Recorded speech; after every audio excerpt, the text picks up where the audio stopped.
Retired SP Zacharia George കൂടി ചേരുന്നു.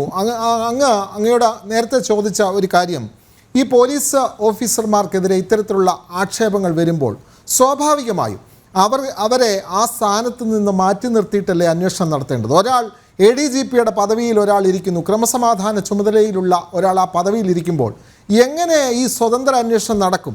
നമ്മളടക്കമുള്ള മാധ്യമങ്ങൾ പറഞ്ഞത്, മുഖ്യമന്ത്രിയോട് DGP പറഞ്ഞത് ഈ സ്വതന്ത്ര അന്വേഷണം സാധ്യമല്ല, കാരണം അദ്ദേഹം ആ പദവിയിലിരിക്കുന്നു. ഈ ക്രമസമാധാന ചുമതലയുള്ള ADGP ആ പദവിയിലിരിക്കുമ്പോൾ അദ്ദേഹത്തിനെതിരെ അന്വേഷിക്കാൻ വെക്കുന്ന ആ ഉദ്യോഗസ്ഥ സംഘം, ആ സംഘം എന്ന് പറയുന്നത് ഇദ്ദേഹത്തിന് താഴെയുള്ള ഉദ്യോഗസ്ഥരാണ്. അപ്പോൾ എങ്ങനെ അദ്ദേഹത്തിനെതിരെ ഒരു അന്വേഷണം നടക്കും? അത് പ്രഹസനം തന്നെയല്ലേ?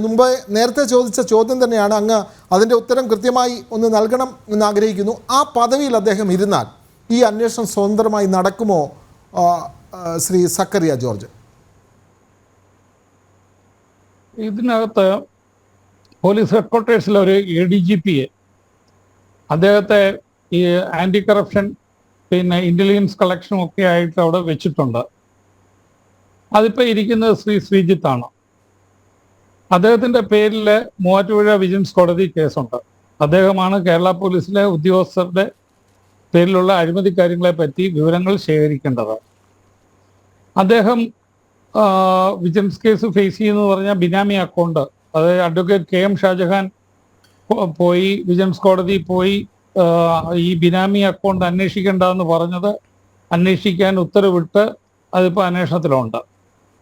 അങ്ങനെ ഒരാളെയാണ് പോലീസ് ഹെഡ്ക്വാർട്ടേഴ്സിൽ പോസ്റ്റ് ചെയ്തത്. അദ്ദേഹം അവിടെ വന്നപ്പം അദ്ദേഹത്തിൻ്റെ പ്രധാനപ്പെട്ട വകുപ്പുകളെല്ലാം മാറ്റി DIG സതീഷ് വിനോദ് സാറിന് DGP സ്റ്റേറ്റ് പോലീസ് ചീഫ് ഉത്തരവിട്ട് കൊടുത്തു. അദ്ദേഹത്തിൻ്റെ കയ്യിൽ നിന്നുള്ള ഒരുമാതിരിപ്പെട്ട അധികാരങ്ങളെല്ലാം എടുത്തു മാറ്റി. അത് ചിലപ്പോൾ അഴിമതി കാണിച്ചേക്കുമെന്നുള്ള ഭയം കൊണ്ടായിരിക്കാം. കാരണം ഓൾറെഡി വിജിലൻസ് കേസുള്ള ഒരാളെ പോലീസ് ഹെഡ്ക്വാർട്ടേഴ്സിൽ വിജിലൻസ് അന്വേഷണം നടത്താനുള്ള ആളായിട്ട് വെച്ചിരിക്കുന്നു.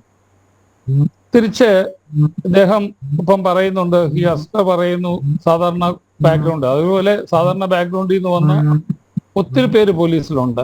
കഠിനാധ്വാനം കൊണ്ട് അവര് കയറി വന്ന ഒത്തിരി പേര് പോലീസിലുണ്ട്. പക്ഷേ ഇപ്പം പറഞ്ഞ് അഴിമതി തൊട്ട് വേണ്ടിയിട്ടില്ലെന്ന് പറയുമ്പം എനിക്കൊരു കാര്യം പറയാനുണ്ട്. ഞാൻ 2012 അദ്ദേഹം കമ്മീഷണറായിട്ടിരിക്കുമ്പോൾ ഞാൻ കൊച്ചി കമ്മീഷണർ ഓഫീസിൽ പോയിരുന്നു. അവിടെ ഒരു നേരത്തെ പൊളിറ്റീഷ്യൻ ടേൺഡ് ബിസിനസ്സുകാരനായി മാറി ഒരു ബിൽഡറാണ് അദ്ദേഹം. ആലപ്പുഴ SD കോളേജിൽ വെച്ച് സാക്ഷാൽ VS അച്യുതാനന്ദൻ്റെ മകനെ ശ്രീ അരുണെ പരാജയപ്പെടുത്തിയാണ് കോളേജ് യൂണിയൻ ഇലക്ഷൻ. അപ്പം ഇദ്ദേഹം വന്ന് ഇദ്ദേഹത്തിൻ്റെ പ്രശ്നത്തിന് വേണ്ടി അവിടെ കയറി കഴിഞ്ഞിട്ട് ഇങ്ങനെ സംസാരിച്ചപ്പോൾ എന്നത് കമ്മീഷണർ ചോദിച്ചു, ഈ ഫ്ലാറ്റ് കൊടുക്കുന്ന എത്രയാന്ന്? അപ്പം പറഞ്ഞു 80 lakhs ആന്ന് പറഞ്ഞു. അപ്പം എത്ര തന്നെ തരുമെന്ന് അങ്ങോട്ട് ചോദിച്ചു. അപ്പം അയാൾ പറഞ്ഞു, എനിക്ക് ഉള്ള 10 ലക്ഷം വേണമെങ്കിൽ കുറയ്ക്കാം, ഞാൻ 70 തരാമെന്ന് പറഞ്ഞു. ഒന്നുകൂടെ ആലോചിക്കുക എന്ന് പറഞ്ഞ് അദ്ദേഹത്തിനെ പറഞ്ഞു വിട്ടു. പിറ്റേന്ന് വിളിച്ചിട്ട് പറഞ്ഞു, ഇന്നലെ പറഞ്ഞതിൻ്റെ നേരെ തിരിച്ചായാൽ എന്താന്ന് ചോദിച്ചു. അതായത് 70 ലക്ഷം രൂപ ക്ഷമിക്കുക, 10 ലക്ഷം കൊടുക്കാമെന്ന്. ആ പറഞ്ഞ വ്യക്തി ഇന്ന് ജീവിച്ചിരിപ്പുണ്ട്.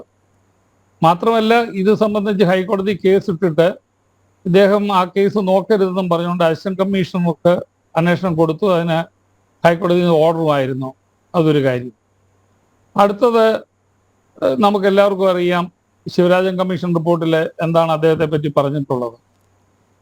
അപ്പം ഇവർ പറയുന്ന ഇതെല്ലാം P ശശി കേസ് ഹോസ്ദുർഗിലുണ്ടായിരുന്നു, പിന്നെ തിരിച്ചു വന്നു എന്നൊക്കെ പറയുന്ന പോലെ ഈ ഹോണറബിൾ അക്യൂറ്റൽ ഇതൊക്കെ ടെക്നിക്കലാണ്. കാര്യം കേസുണ്ടായി കഴിയുമ്പോൾ സാക്ഷിയെ ഭീഷണിപ്പെടുത്തും, എന്നിട്ട് അല്ലെ സ്വാധീനിക്കും, അല്ലെങ്കിൽ പല കാര്യങ്ങളും അവർക്ക് ഓഫർ ചെയ്യും. ഇങ്ങനെയൊക്കെയാണ് നമ്മുടെ ഇവിടുത്തെ പല വിധികളും വരുന്നത്. അത് സുപ്രീം കോടതി തന്നെ ഡൽഹി പോലീസ് കമ്മീഷണർ വേഴ്സസ് മെഹർ സിംഗ് കേസിനകത്ത് പറഞ്ഞു ഹോണറബിൾ അക്യൂറ്റൽ, അതായത് അവർ തീർത്തും കുറ്റമുക്തനാക്കണം. ഇവിടെ മിക്ക അക്യൂറ്റലും ടെക്നിക്കലാണ്. അപ്പം ടെക്നിക്കാലിറ്റീസ് വെച്ചിട്ട് അത് ചെയ്താലോ? പിന്നെ ശ്രീ MV ജയരാജൻ ശുംഭൻ എന്ന് പറഞ്ഞ് വിളിച്ചതിനകത്ത് അദ്ദേഹം വന്ന പ്രൈവറ്റ് സെക്രട്ടറി ആയില്ലേ, ശിക്ഷ കഴിഞ്ഞിട്ട് പോലും. അപ്പം നമുക്ക് ഇഷ്ടംപോലെ അൺടൈൻറ്റഡ് ആയിട്ടുള്ള പൊളിറ്റിക്കൽ പേഴ്സണാലിറ്റീസ് ഉള്ളപ്പം നമ്മൾ എന്തിനാണ് അവരെ മാറ്റി നിർത്തിയിട്ട് ഈ കേസുകളിലൊക്കെ പെട്ടവർക്ക് നമ്മളിത് കൊടുക്കുന്നത്?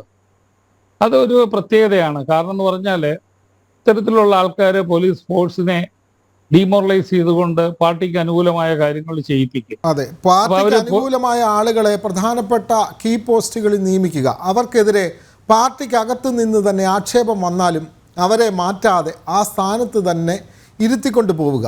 ഇത് സഹികെട്ടിട്ടാണ് PV അൻവർ CPM-നുള്ളിൽ കാലങ്ങളായി, അല്ലെങ്കിൽ VS അച്യുതാനന്ദന് ശേഷം ഇത്തരം കാര്യങ്ങൾ പറയാൻ അവിടെ ആരും ഉണ്ടായിരുന്നില്ല. അപ്പോഴാണ് ഇത് പറയാൻ അത് വെമ്പൽ കൊണ്ടിരുന്ന ആളുകളുടെ പ്രതിനിധി എന്നോണം ഇപ്പോൾ PV അൻവർ രംഗത്ത് വരുന്നത്. ഇവിടെ ഒരു കാര്യം മനസ്സിലാക്കേണ്ടത്